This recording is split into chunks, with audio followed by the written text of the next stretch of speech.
অধ্যক্ষ মহোদয়, আজি আমাৰ বাজেটত আমি কৰ্মচাৰীসকলৰ বাবে আজি ইয়াত কৈছে ইউপিএছ অপিএছ কৰ্মচাৰী পৰিষদৰ আজিকালি যিমানা নতুন কৰ্মী আছে তেওঁলোকতো এনপিএছত থাকিব খোজে ওলোটাই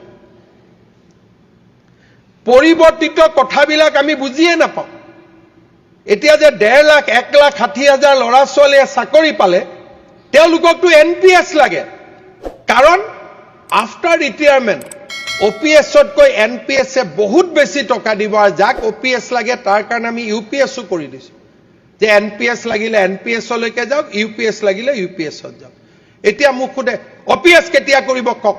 আৰে যেতিয়া আমি এনপিএছ ইউপিএছ সব কৰিয়ে দিলো কৰিব বাকি কি থাকিলে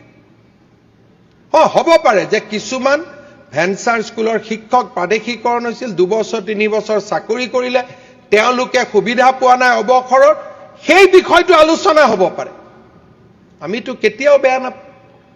আজি আমি ইয়াত কলো যে ভেঞ্চাৰ স্কুলৰ শিক্ষকসকলে কলে যে ডেট অফ এপইন্টমেন্ট বদলিব লাগে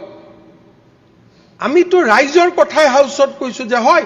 প্ৰাদেশিকৰণ আইনৰ আমি সংশোধন আনিম 2010 টোক আমি 2014 15 13 আমি যি কৰিব লাগে আমি কৰিম আমিতো ৰাইজৰ কথা এইখন বাজেটত যদি ৰাইজৰ কথা নাই ইয়াত কাৰ কথা আছে অধ্যক্ষ মহোদয় ইয়াত চাহ জনজাতিৰ কথা আছে জনজাতিৰ কথা আছে ভেঞ্চাৰ স্কুলৰ শিক্ষকৰ কথা আছে কৰ্মচাৰীৰ কথা আছে উদ্যোগৰ কথা আছে শিক্ষাৰ কথা আছে নিবনুৱা যুৱক যুৱতী